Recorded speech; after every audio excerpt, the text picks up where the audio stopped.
Hello everyone, কি খবর সবার? আশা করছি সবাই খুব ভালো আছে। তো গত কয়েকদিন আগে আমার বোন এসেছিল। ওরা হঠাৎ করে আমাকে সকাল 10টার দিকে ফোন দিয়ে বলছে যে ওরা আসবে। আমার বোনের জামাই 13 দিনের ছুটিতে এসেছে, তো সেজন্য আমার বাসায় বেড়াতে এসেছে ওরা।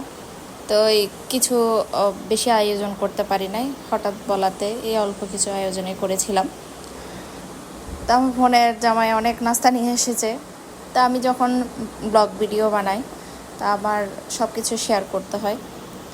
তো দুই রকমেরই মিষ্টি নিয়ে এসেছে, মালাই, ক্ষীরমালাই। মিষ্টিগুলো অবশ্য আমি খুব পছন্দ করি, সে কারণে আমার বোন মানে আমার উদ্দেশ্যে আনা সেটাই। তো এই ক্ষীরমালাইটা আমার খুব পছন্দের মিষ্টি।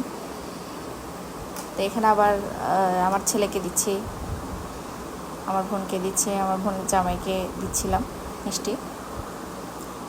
তো এইগুলো হলো যে আমার ছেলের যন্ত্রপাতি, মানে ওর জন্য চিপস, চকলেট, বিস্কিট, চানাচুর এগুলো এনেছে।